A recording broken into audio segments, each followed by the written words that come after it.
আজি আমি বনাবলৈ লৈছোঁ ৰাজহাঁহ, যাক দেৱী সৰস্বতীৰ বাহন বুলিও কোৱা হয়।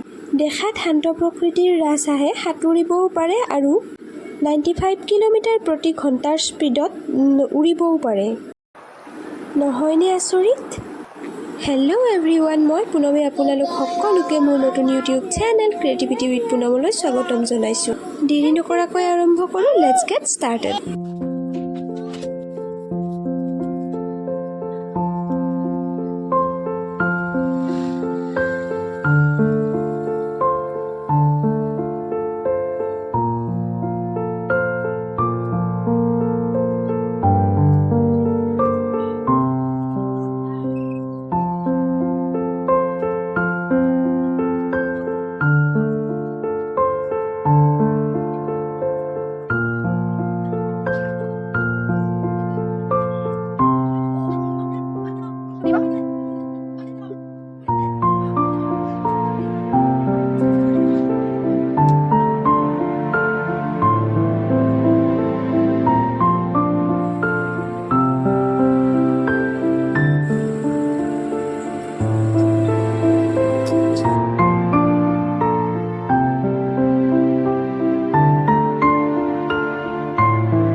আপুনি জানেনে, ৰাজহাঁহক প্ৰেমৰ প্ৰতীক বুলিও কোৱা হয়।